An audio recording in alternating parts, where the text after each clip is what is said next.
¿Puedo retirarle esto, caballero? Haría muy bien. Lleva una eternidad ahí.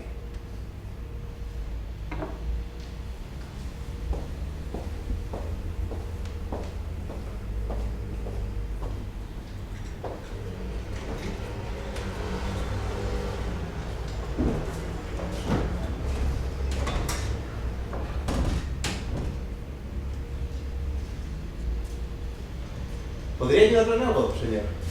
No creo, pero un vaso de agua no me vendría mal.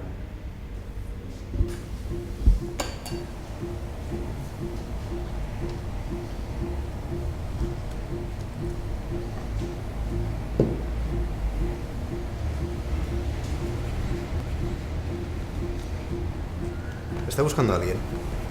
No, no. Busco el ángulo exacto.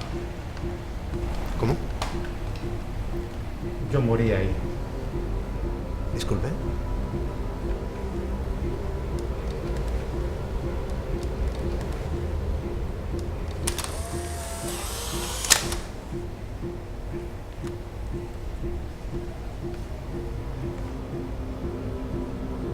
No puede ser.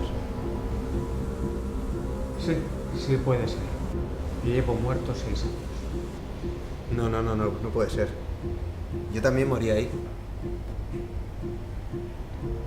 Alfonso. Ese soy yo. Dejar la cámara, por favor.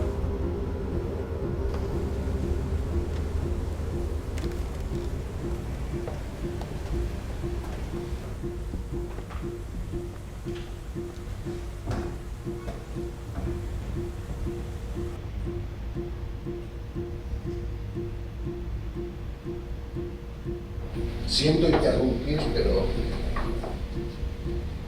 fui yo el que os mató. Manuel.